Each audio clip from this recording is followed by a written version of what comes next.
त्याच्यासाठी आपण वॅक्सिन घेणार आहोत. त्याचं नाव आहे सर्वावॅक्स क्वाड्रिव्हॅलेंट इंडिजिनस वॅक्सिन. हा वॅक्सिन जर खालचा हिस्सा असतो ना त्याला आपण म्हणतो जर पिशवीच्या मुखातला त्याच्यातला कॅन्सरसाठी प्रिव्हेन्शन करण्यासाठी आपल्याला हा वॅक्सिन दिली देणार आहे. हा जो वॅक्सिन आहे आपल्याला 6 प्रकारचे कॅन्सरपासून बचाव करतो. ते कॅन्सर कुठले सर्वायकल कॅन्सर, बल्बर cancer, vaginal cancer, night cancer आणि वजानल जेनायटल बॉक्स याच्यासाठी ते आपल्याला सुरक्षा देतं. भारतात 2022 मध्ये 6,92,000 स्त्रियांचे मृत्यू, 6,92,000 न्यू केसेस असे सर्वायकल कॅन्सरचे सापडले. त्याच्यातले 3,20,000 स्त्रियांचे मृत्यू फक्त ह्या कॅन्सरमुळे झालेले आहे. आणि हा सर्वायकल कॅन्सर एकमेव असा कॅन्सर आहे ज्याच्या लसीकरण उपलब्ध आहे. म्हणून आपण हा लसीकरण मोहीम राबवते की जेणेकरून आपण भारतातून सर्वायकल कॅन्सर दूर करू शकू किंवा त्याच्यापैकी मात करू शकू. तुमच्याशी बोलता बोलता 5-7 मिनिटं झाले. त्या 5 मिनिटात अख्ख्या भारतात कुठेतरी एक स्त्रीची मृत्यू, 5 मिनिटात एक स्त्रीची मृत्यू अख्ख्या भारतात कुठेतरी फक्त ह्या कॅन्सरमुळे झालेली आहे.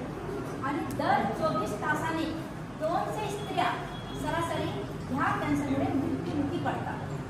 तर तुम्ही स्वतः विचार करा की हा कॅन्सरसाठी लसीकरण घेणं किती महत्त्वाचं आहे. तर तुम्ही तर घरची लक्ष्मी आहात, सरस्वती आहात, विद्याचा हे आहे. तर तुमचा बचाव करण्यासाठी तुम्ही आता आपल्या भारताचे भविष्य आहात. तर तुमची सुरक्षा आमच्यासाठी किती महत्त्वाची आहे. आणि जर आपल्याला माहिती आहे की हा कॅन्सरसाठी लसीकरण उपलब्ध आहे तर आपल्याला हा लसीकरण देणं खूप महत्त्वाचं आहे.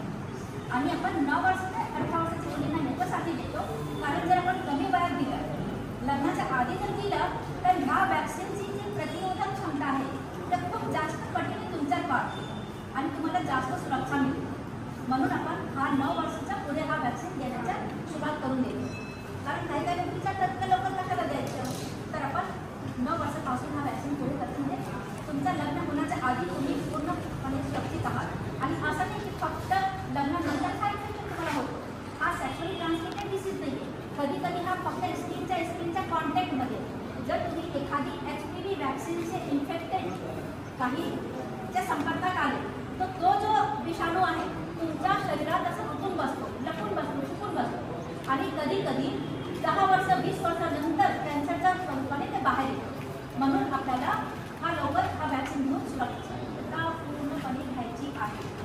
तर हा 2 महत्त्वाची गोष्टी होती ते मला तुमच्याशी असं वाटलं की सांगावं म्हणून. आणि हा वॅक्सिनच्या कुठलाही साईड इफेक्ट नाही आहे. CPAA कॅन्सर पेशंट एड असोसिएशनने आत्तापर्यंत 2018 पासून 40,000 मुलींना हा वॅक्सिन दिलेले आहे. आणि मी स्वतः आता आज माझा ह्या 2 दिवसात 8,500 वॅक्सिन कंप्लीट होते. आणि एक दिवसात आपण 1,000 मुलींना वॅक्सिन दिलेलं. कोणाला काहीही त्रास झालेला नाही आहे तर काही घालू नये. फक्त वॅक्सिन घेण्याच्या टायमात जेव्हा तुम्ही इथे याल तर तुमची ती बाही ते वरती करून ठेवा म्हणजे मग फास्ट होईल. नाही तर तुम्ही माझ्याकडे आले की मग बाही वरती त्याच्यात